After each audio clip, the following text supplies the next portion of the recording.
Hey, good morning. Welcome to the video. Today I'm going to take you through one of my rest days as well as show you why the scale is such a terrible way to measure progress. I'm going to take you through my daily weight fluctuations and prove to you that weight loss does not equal fat loss. As well, we're going to talk about a few ways to really track progress, the best ways to track progress. So let's jump into it. All right, so just finished taking the traditional post-coffee morning poo.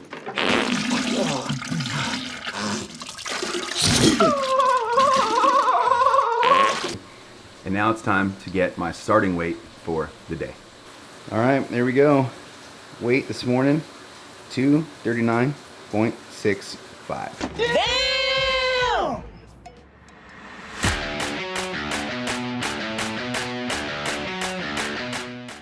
All right, so in the car, we're about to head to the gym right now, and I'm gonna do my recovery routine, which is 2 rounds of 20 minutes in the sauna, followed by a 4-minute cold shower. This is really, really good for circulation, sweating out, toxins, loosening up the muscles, as well as it's contrast therapy, right? So with the sauna, you get the hot exposure. With the cold shower, you get the cold exposure. And then I'm gonna come home and step on the scale. I guarantee I'll be 2, 3, 4 pounds lighter just from some weight loss caused by water coming out of my body. So let's go do the recovery, and then we'll come back and weigh in.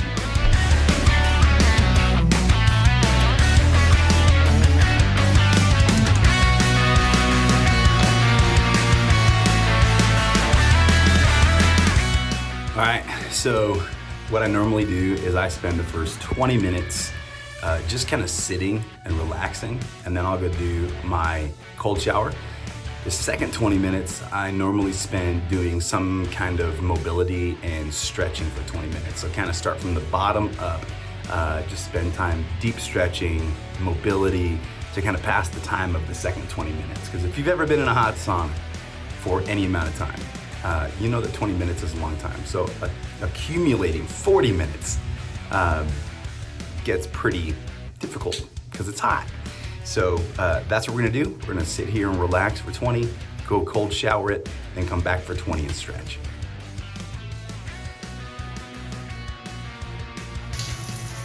All right, so we just finished our first cold shower.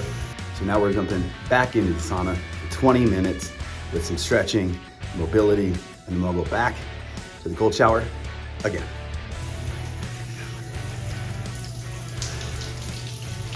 All right, we just finished up all of our hot and cold exposure recovery at the gym. So now we're gonna head home, see how that affected our weight, and then eat some breakfast. Well, here it is. After being in the sauna, started at 239.65, and then after sauna, we go to 237.9. So as you can tell, this just proves it beautifully. The scale can tell you if you've lost weight, but it doesn't reflect what kind of weight you've lost. So for example, right now, I just lost 2 pounds of water weight. The scale reads it as 2 pounds lost, period, end of story, full stop. It doesn't tell me if I lost fat. It doesn't tell me if I'm dehydrated. It just says I'm 2 pounds down. I can guarantee you I did not just lose 2 pounds of fat. No, I sweat out 2 pounds of water. That's what just happened. So that's the first reason that the scale is not the best measure of fat loss progress, because it doesn't tell you what kind of weight you are losing.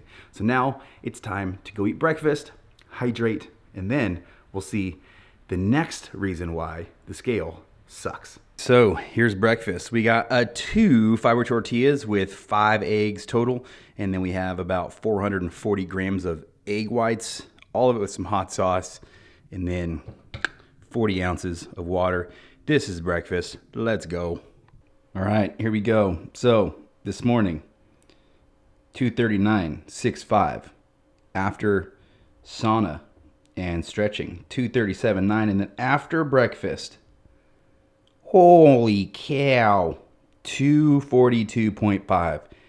This is why you cannot trust the friggin' scale.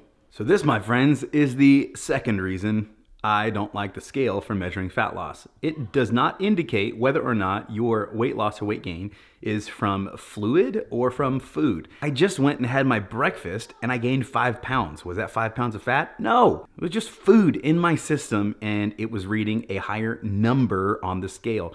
Again, this is one of the reasons why the scale is a terrible tool to measure day-to-day progress. It does not tell you what your weight is actually composed of. Right now, it told me I was 5 pounds heavier and all I had done is eaten breakfast and consumed water. That's it. So now, instead of just continuing to diss the scale, I'm gonna talk to you about one way that the scale is incredibly useful in tracking fat loss and a few other ways that you should be tracking your fat loss that are not scale related.